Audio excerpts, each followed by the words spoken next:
Vice Mayor, lubos akong nagpapasalamat sa Panginoon dahil binigyan kami ng mabait, mapagmahal na asawa at ama ng aming mga anak.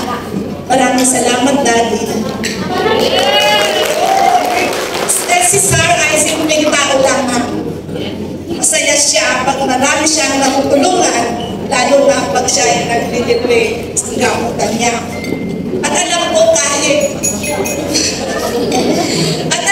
kahit napakahirap na gagamutin o operahan, kinakaya niya dahil isang pera na walang pambayad ng pasyente, kaya kahit mahirap na operahan, ginagawa niya.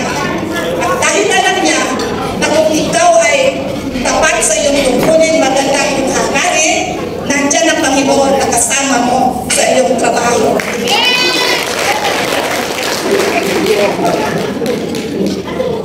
May isang pangarap pa ni Sarah, magkaroon ng magandang clinic, surgical clinic.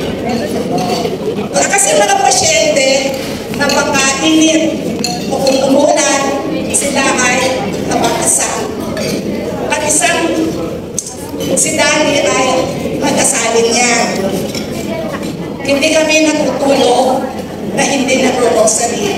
Kasi alam namin ng ating Panginoon ang siyang nagbibigay ng kalakasan ng katawan, karunungan, na siya ang proteksyon sa ating buhay.